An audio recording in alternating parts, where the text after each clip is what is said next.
Good morning to everyone. I'm Dr. Sumi MS. The topic of my today's presentation is stick diagram from Unit 2 Combinational Logic Circuits. On completion, the students will be able to draw the stick diagram for CMOS inverter and also for NAND and NOR gates and any combinational logic circuit. A stick diagram is a cartoon of a chip layout. It is a paper and pencil tool that is used to plan the layout of a cell. The stick diagram generally represents the actual layout but uses sticks or lines to represent the devices and conductors present in the circuit. The stick diagram represents the rectangles with lines which represents wires and component symbols. Stick diagram does not represent all the details of a layout, but it makes some relationship much clearer and it also is much simpler to draw. Layouts are constructed from rectangles, but stick diagrams are built from symbols for components and wires. There are certain rules being followed for drawing stick diagram. Rule 1. When two or more sticks of the same type cross or touch each other, it represents an electrical contact. And when two or more sticks of different types cross each other, then there is no electrical contact. In that case, if electrical contact is needed, we have to show the connection explicitly. Rule 3. When a polysilicon crosses a diffusion layer, it represents a transistor. If a contact is shown, then in that case it cannot be a transistor. So generally in a transistor there is no electric contact shown directly.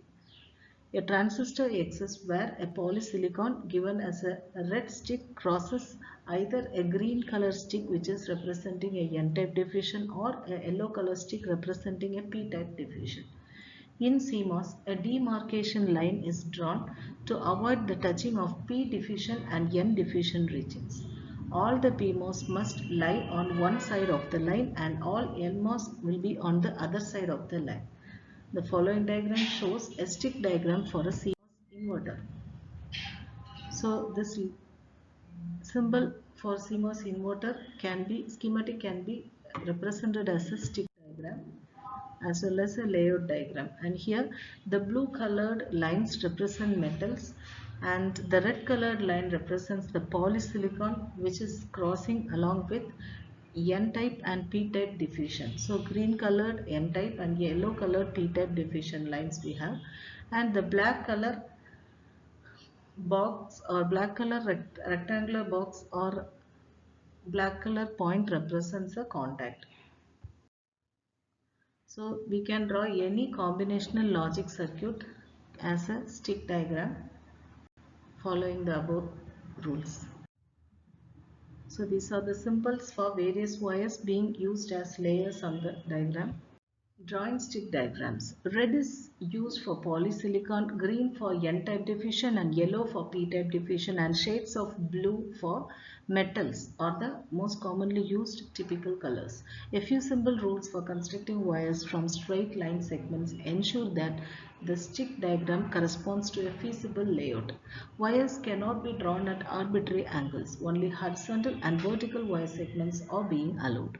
Two wire segments on the same line which cross are considered to be electrically connected. But at the same time, to connect wires which do not normally interact, we are using black dots to give electrical contact.